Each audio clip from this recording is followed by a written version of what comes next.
Bom, prosseguindo no estudo dos Evangelhos, estamos na página 69 do livro.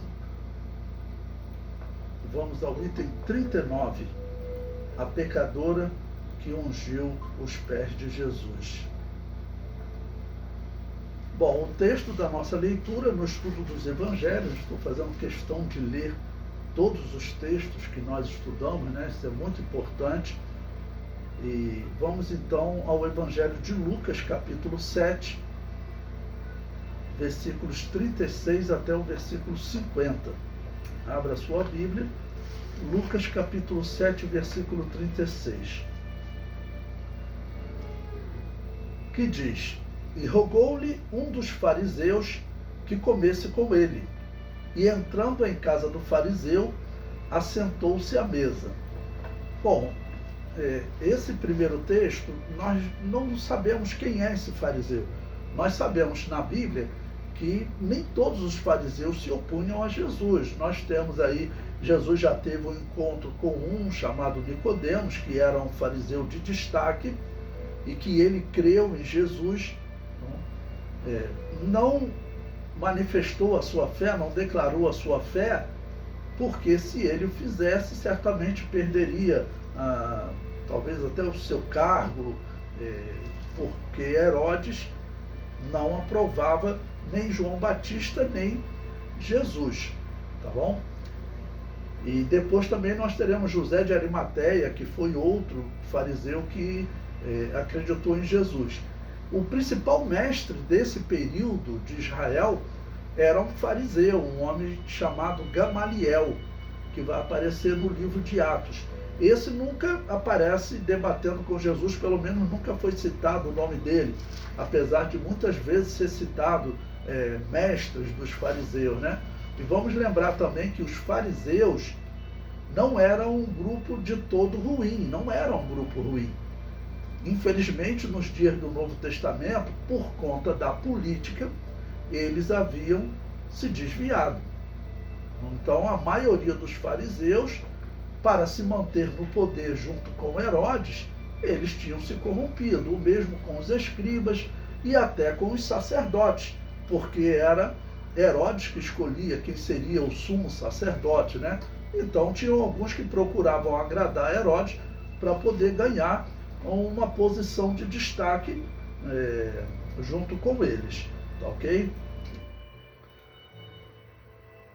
Pois bem, o versículo prossegue, o versículo 37. Então Jesus estava na casa do fariseu, lembrando que fariseu significa separado, e eles se separaram para poder estudar as Escrituras e manter a integridade das Escrituras.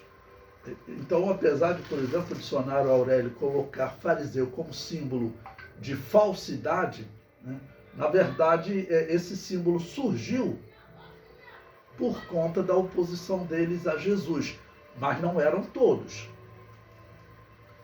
Bom, no versículo 37 diz: E eis que uma mulher da cidade, uma pecadora, sabendo que estava à mesa em casa do fariseu, levou um vaso de alabastro com unguento. Bom, então aquela mulher, nós não sabemos também quem é essa mulher. Depois nós veremos mais abaixo que principalmente os católicos afirmaram que era Maria Madalena, né? Essa mulher que ungiu os pés de Jesus. Mas nesse momento nós não sabemos quem é essa mulher. A Bíblia não declara, ou seja, é um fariseu que nós não sabemos quem era e também uma mulher pecadora que nós não sabemos quem era. Bom, mulher pecadora, é possível que esteja se tratando aqui de uma mulher, assim, uma adúltera, e talvez até uma mulher que vendesse o seu corpo, uma prostituta, né? Porque a pobreza era muito grande em Israel. E quando uma mulher, por exemplo, ficava viúva, ou por algum outro motivo ela não tinha ninguém que a acompanhava e que a auxiliasse, se, por exemplo, um parente, era muito comum, os parentes eles tinham, até por obrigação da lei, cuidar um do outro, né? Vocês conhecem a história de Noemi e Ruth. Noemi, ela mesmo é dito que algum parente resgatador tinha que resgatar aquela família, cuidar daquela mulher. E acaba que a nora dela, Ruth, vai então encontrar-se com um parente resgatador. Mas haviam pessoas que não tinham ninguém, não? E poderia ser o caso dessa mulher, né? Então, pelo que vemos, era uma pessoa de fé. Jesus estava fazendo muitos milagres, muitas maravilhas, e essa mulher, de alguma maneira, ela quis honrar esse profeta, não? Mesmo ela sendo, como o texto diz, uma pecadora, tá ok? Então ela trouxe um vaso de alabastro com unguento, no versículo 38, Lucas 7, 38.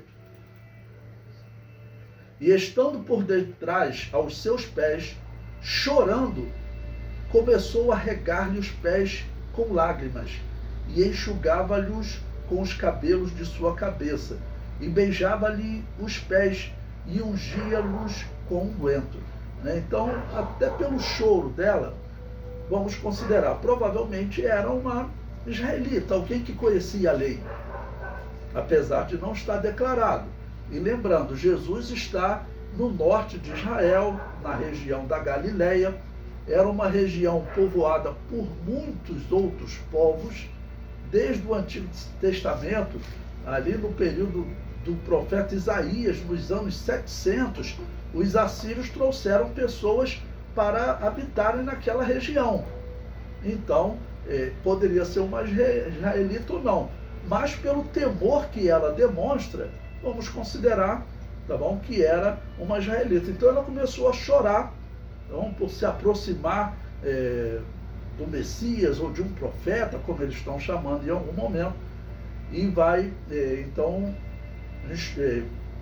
com as lágrimas caindo nos seus pés, enxugava-lhe com os seus cabelos e ungia-lhe com unguento. Então, prosseguindo, agora Lucas 7, 39. Quando isso viu o fariseu que o tinha convidado, falava consigo, dizendo: se este fora profeta, bem saberia quem e qual é a mulher que lhe tocou, pois é uma pecadora. Bom, o homem, de uma certa maneira, como eu disse, é um fariseu anônimo, nós não sabemos quem é, mas ele convida Jesus. E aqui provavelmente nós estamos então diante de um fariseu extremista.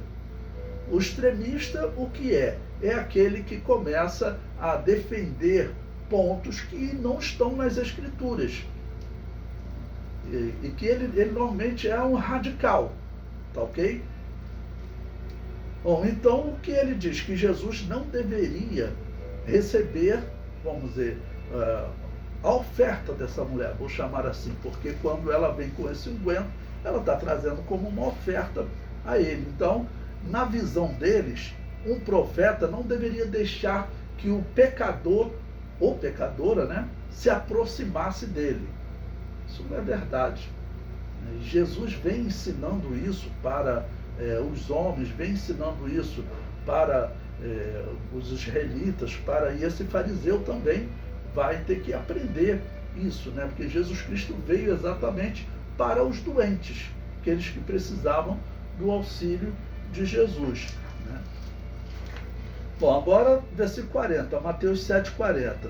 Estamos na página 69, no item 39, estamos lendo o texto de Lucas 7, 36 a 50. O versículo 40 diz: e respondendo Jesus, disse-lhe: Simão, uma coisa tenho a dizer-te.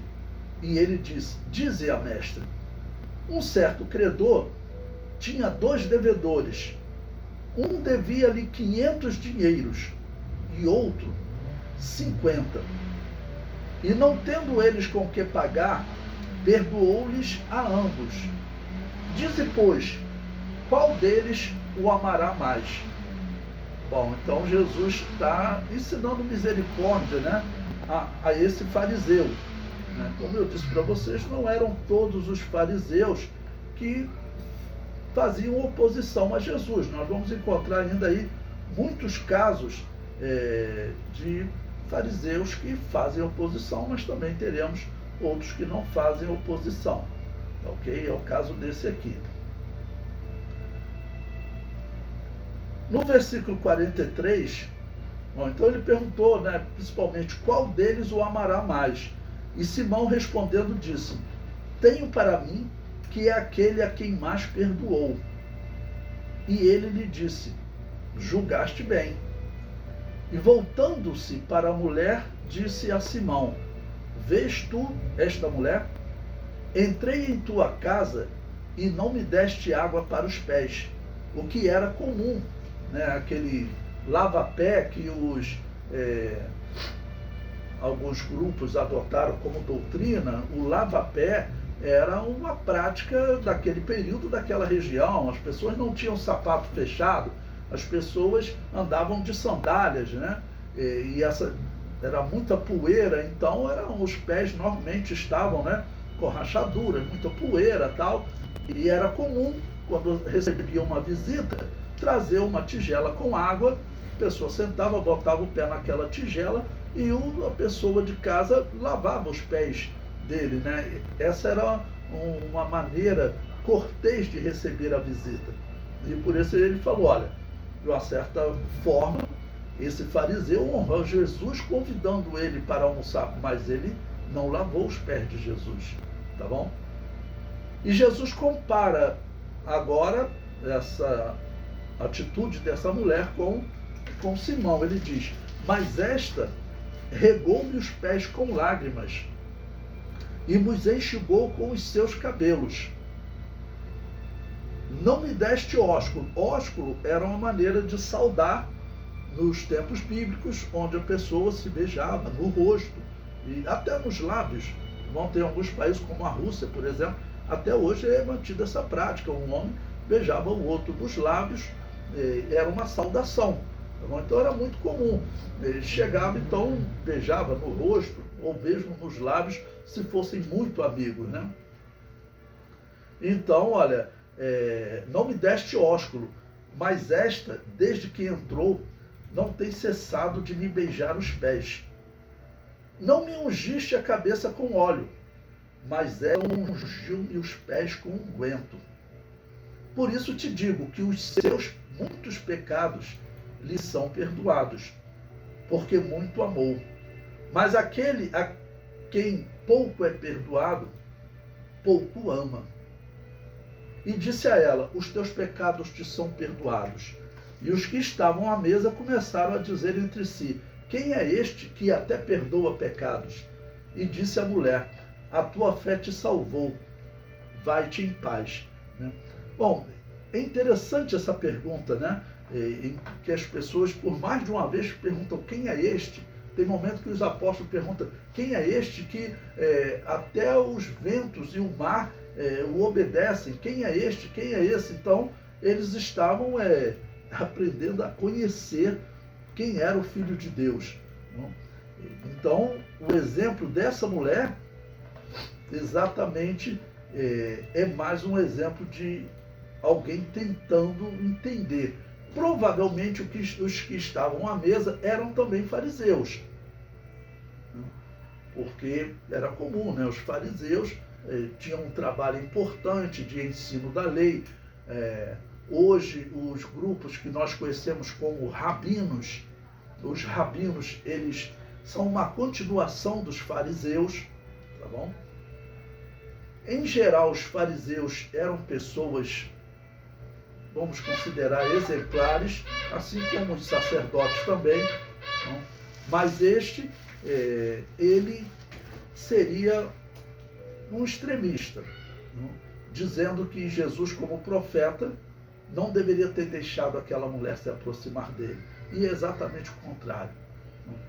Muito provavelmente, essa mulher teve a sua vida transformada. Porque até por ela se aproximar de Jesus chorando, que ela certamente era conhecida de todos, o fariseu a conhecia, apesar de não ser declarado qual era o pecado dela, mas o fariseu a conhecia. Então ela se aproximou de Jesus chorando. Então, vamos reler esse versículo?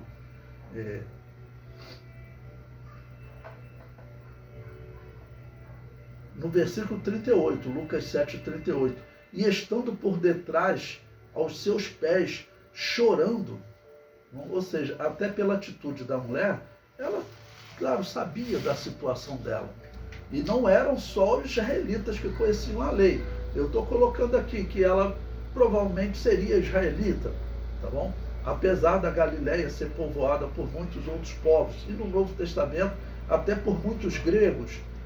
Herodes, que tentou matar Jesus quando ele nasceu, né, ou seja, há cerca de 30 anos, Herodes tinha sido governador dessa região da Galileia. E diz a história que ele sempre promoveu aquela região também, como vai promover toda Canaã depois, fazendo atração para os gregos. Ele colocou lá lutas entre gladiadores, corridas de bigas. Não? Então, nós sabemos que tinham muitos gregos lá naquela região. Então, poderia ser uma grega também, mas certamente ela conhecia o que os judeus pregavam sobre os profetas que eles esperavam. E ela, no caso, sabendo da sua situação, ela se aproxima de Jesus. Então, nós não sabemos quem era, se era uma israelita ou não. Comentário que eu coloquei aí no livro para vocês, ainda na página 69, item 39. Não se sabe ao certo quem era essa mulher. Haviam discussões na igreja primitiva, alguns defendendo que era Maria Madalena. Pode ser ela, nós não sabemos. Bom, um homem chamado, um dos pais da igreja, né, chamado Orígenes, que viveu entre 160 e 253, ele morreu no ano 253, rejeitou essa ideia. Para ele não era Maria Madalena. No ano 600 depois de Cristo, o Papa Gregório estabeleceu como doutrina para os católicos que essa mulher era Maria Madalena, mas não há comprovação. A lição desse texto é: quanto mais pecados são perdoados, mais grato o homem é. Porque Jesus usou exatamente a comparação. Aquele que é perdoado a dívida maior, ele ama mais. Ok?